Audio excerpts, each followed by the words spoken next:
Hello students, आज हम लोग 6 चैप्टर पढ़ेंगे वनस्पतियों का वर्गीकरण।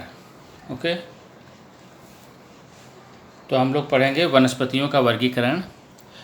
तो व्हिटाकर ने वनस्पतियों को 5 भागों में वर्गीकृत किया था: जगत मोनेरा, प्रोटिस्टा, कवक, वनस्पति जगत और प्राणी जगत।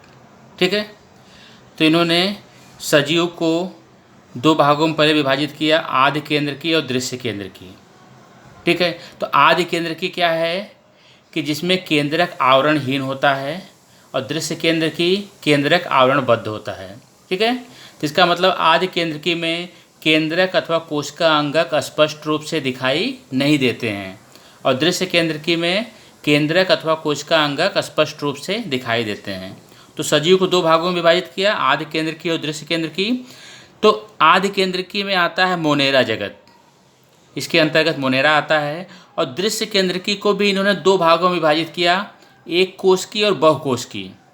एक कोश की मतलब जिसकी रचना एक सिंगल कोशिका के द्वारा होती है, उसको बोलते हैं एक कोश की। इसके अंतर्गत आता है प्रोटिस्टा। और बहुकोश की मतलब जिसकी रचना एक से ज़्यादा कोशिकाओं से होती है, बहुत सारे कोशिकाओं से होती है, उनको बोलते हैं बहुकोश की।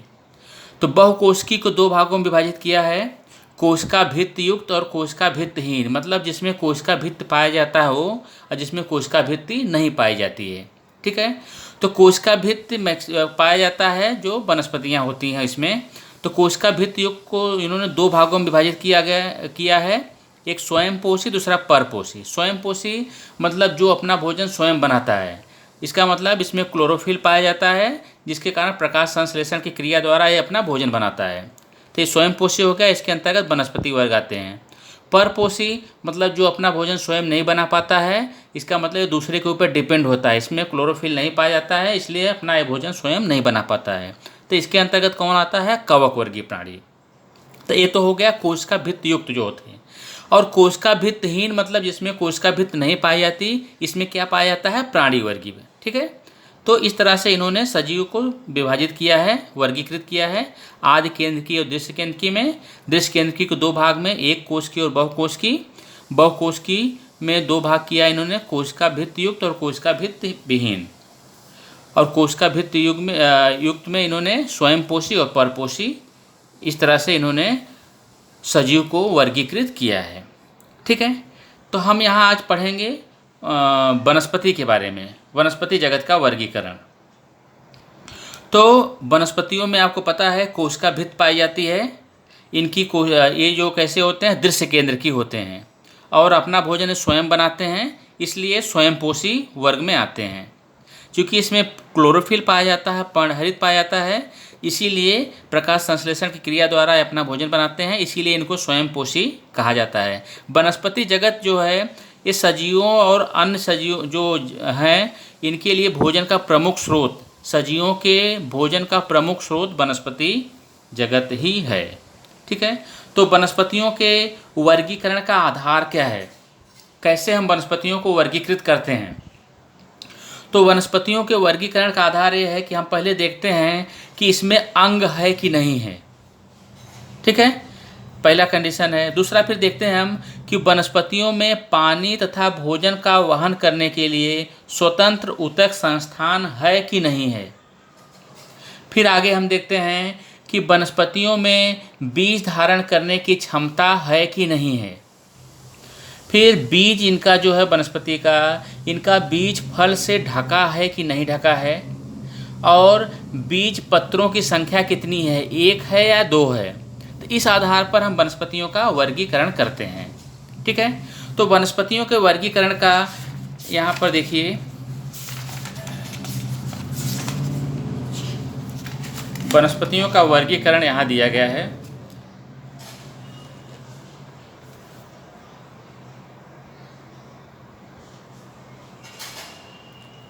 यहाँ पर वनस्पतियों का वर्गीकरण आपका दिया गया है। ठीक है,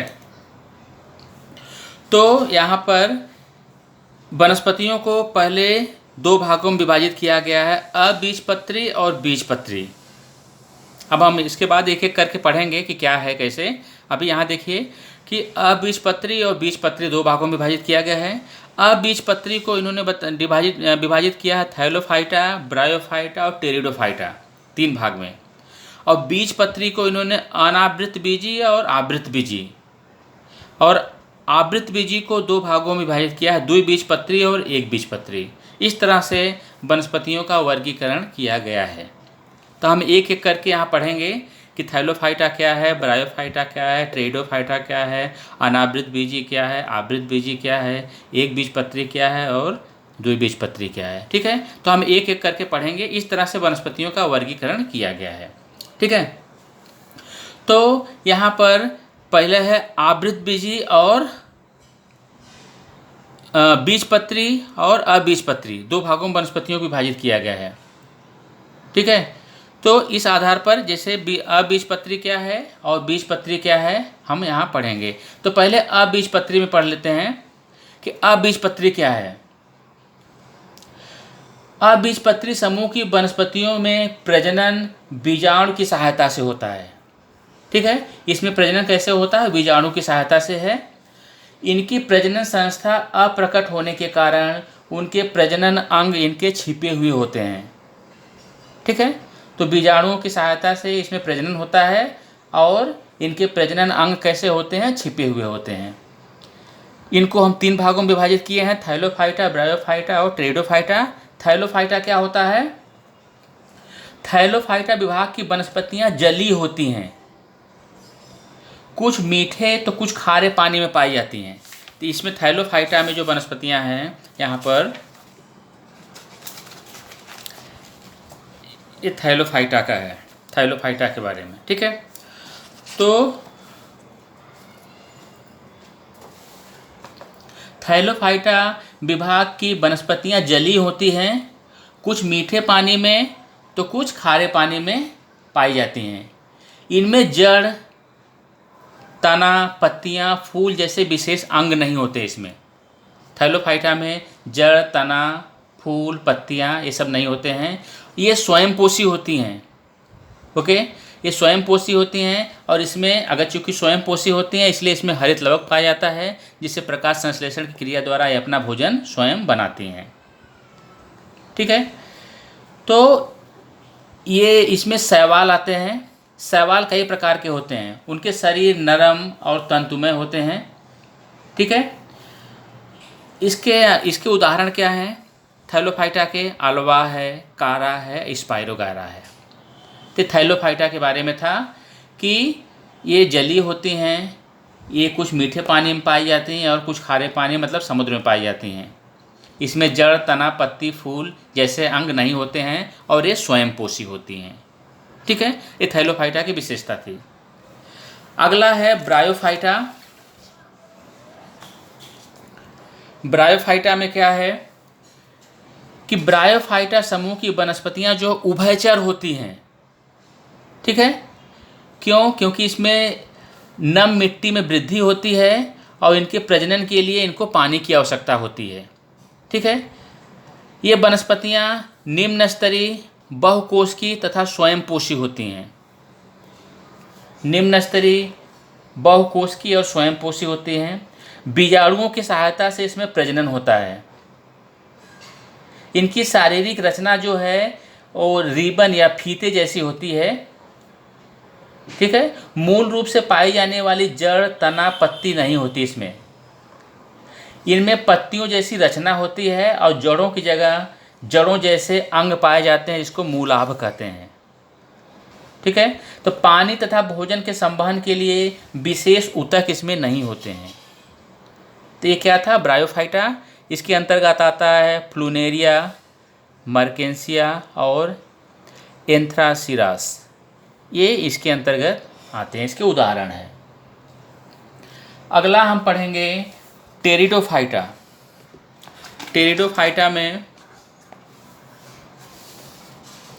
टेरिडोफाइटा समूह की वनस्पतियों में पुष्प तथा फल नहीं आते, मात्र जड़, तना तथा पत्तियां होती हैं इसमें, टेरिडोफाइटा में। ठीक है, मात्र जड़, तना और पत्तियां इसमें पाई जाती हैं। जल तथा भोजन के संवहन के लिए स्वतंत्र ऊतक इसमें पाए जाते हैं। यहाँ पर पानी और भोजन के संवहन के लिए स्वतंत्र ऊतक पाए जाते हैं। इनमें अलैंगिक प्रजनन पत्तियों के निचले भाग पर पाए जाने वाले बीजाणुओं से होता है। इसमें अलैंगिक प्रजनन पाया जाता है जो पत्तियों के निचले भाग पर पाए जाने वाले बीजाणुओं के द्वारा इसमें अलैंगिक प्रजनन होता है। युग्मक निर्मिति द्वारा लैंगिक प्रजनन होता है इसमें। इसके उदाहरण क्या हैं? फर्न है, सिलेजिनेला है और लाइकोपोडियम, ये इसके उदाहरण हैं। किसके? टेरिडोफाइटा के। तो हमने यहाँ पर देखा ब्रायोफाइटा, थैलोफाइटा और टेरिडोफाइटा के बारे में। ठीक है, तो ये था अबीजपत्री। अब हम देखेंगे बीजपत्री वनस्पतियों के बारे में। बीजपत्री वनस्पतियों में जैसे आपने देखा यहाँ पर कि अबीजपत्री को 3 भागों में विभाजित किया गया था, थैलोफाइटा, ब्रायोफाइटा और टेरिडोफाइटा। अब हम बीजपत्री देखेंगे, इसको 2 भागों में विभाजित करेंगे हम, अनावृत बीजी और आवृत बीजी। ठीक है, तो हम बीजपत्री के बारे में देखते हैं कि बीजपत्री वनस्पतियाँ कैसी होती हैं। बीजपत्री वनस्पतियों में प्रजनन के लिए विशेष ऊतक होते हैं। वे बीज उत्पन्न करते हैं। उनमें भ्रूण के साथ पोषण पदार्थ भी होता है, संचित पोषण पदार्थ होता है इसमें। ठीक है, यदि ये बीज फल से ढका हुआ नहीं है तो इनको हम लोग क्या बोलते हैं? अनावृत बीजी वनस्पति। और अगर बीज फल से ढका हुआ होता है तो इसको क्या बोलते हैं? आवृत बीजी। तो इसको हम 2 भागों में विभाजित करेंगे, अनावृत बीजी और आवृत बीजी। तो हमने देखा अनावृत बीजी क्या है? यदि बीज फल से ढका हुआ नहीं है तो उसे हम लोग क्या बोलते हैं? अनावृत बीजी वनस्पति। और इनका बीज अगर फल से ढका हुआ है तो आवृत बीजी। तो 2 भागों, पहला भाग हम देखते हैं अनावृत बीजी। इसका मतलब क्या है? इनके बीज फल से ढका हुआ नहीं है। ठीक है, तो अनावृत बीजी में क्या है? ये वनस्पतियाँ बहुधा सदाहरित होती हैं, बहुवार्षिक होती हैं और काष्ठीय होती हैं। यहाँ पर अनावृत बीजी है यहाँ पर सामने। ठीक है, तो ये जो है सदाहरित होती हैं, हमेशा हरे भरे रहते हैं।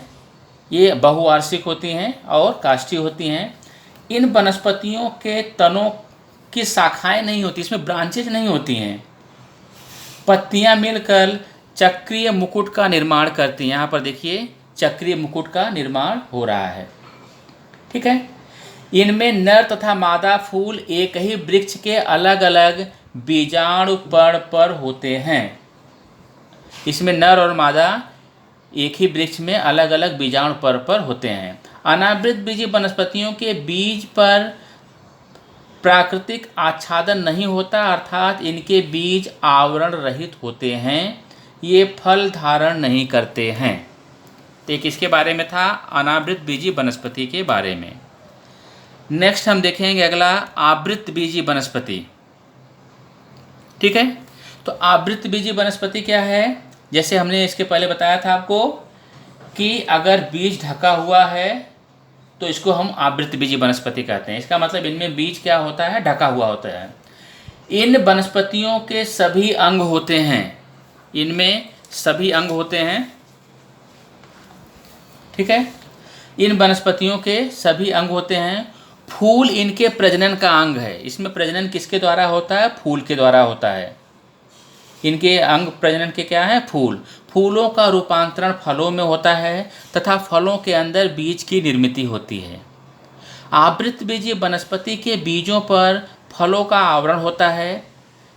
ठीक है, बीजों पर फलों का आवरण होगा। इनके 2 वर्ग हैं, एक बीजपत्री और द्विबीजपत्री। तो आवृत बीजी वनस्पति को 2 भागों में विभाजित किया गया है, एक बीजपत्री और द्विबीजपत्री। यहाँ पर देखिए अंतर भी दिया है एक बीजपत्री और द्विबीजपत्री का।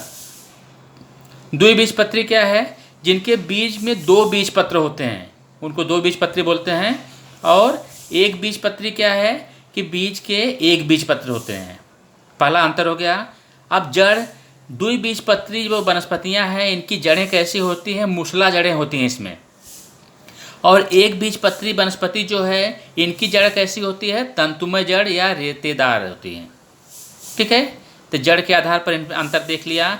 तना के आधार पर अंतर देखिए, इनका तना जो है मजबूत होता है, सख्त होता है। किसका? द्विबीजपत्री वनस्पति का। और इसका उदाहरण क्या है? बरगद का पेड़।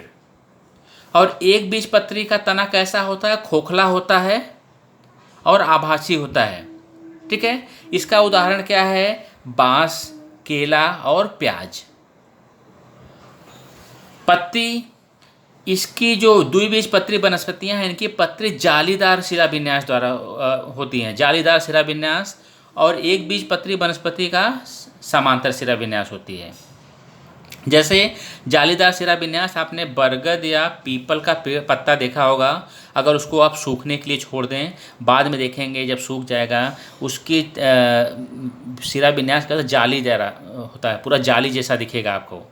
और आप केले का पत्ता देखिए, इसमें समांतर शिराविन्यास होता है। ठीक है, तो द्विबीजपत्री वनस्पतियों की पत्तियां कैसी होती हैं? जालीदार शिराविन्यास।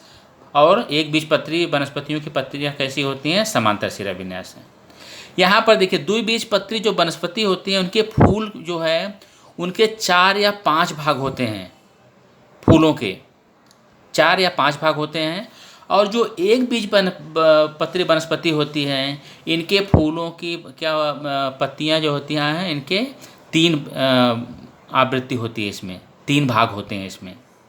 ठीक है, तो ये हमने देखा द्विबीजपत्री और एक बीजपत्री वनस्पतियों के में अंतर के बारे में। तो इस तरह से हमने वनस्पतियों का वर्गीकरण देख लिया, वनस्पति जगत का वर्गीकरण। फिर से एक बार देख लीजिए, वनस्पति को हमने 2 भागों में विभाजित किया। हमने देखा आवृतबीजी के बारे में और अबीजपत्री के बारे में और बीजपत्री के बारे में। अबीजपत्री माने अपुष्प, इसमें पुष्प नहीं होता है। बीजपत्री मतलब सपुष्प। अबीजपत्री को हमने 3 भागों में विभाजित किया, जैसे देखा थैलोफाइटा, ब्रायोफाइटा, टेरिडोफाइटा, सबकी विशेषता हमने देख लिया। बीजपत्री को हमने 2 भागों में विभाजित किया, अनावृतबीजी और आवृतबीजी।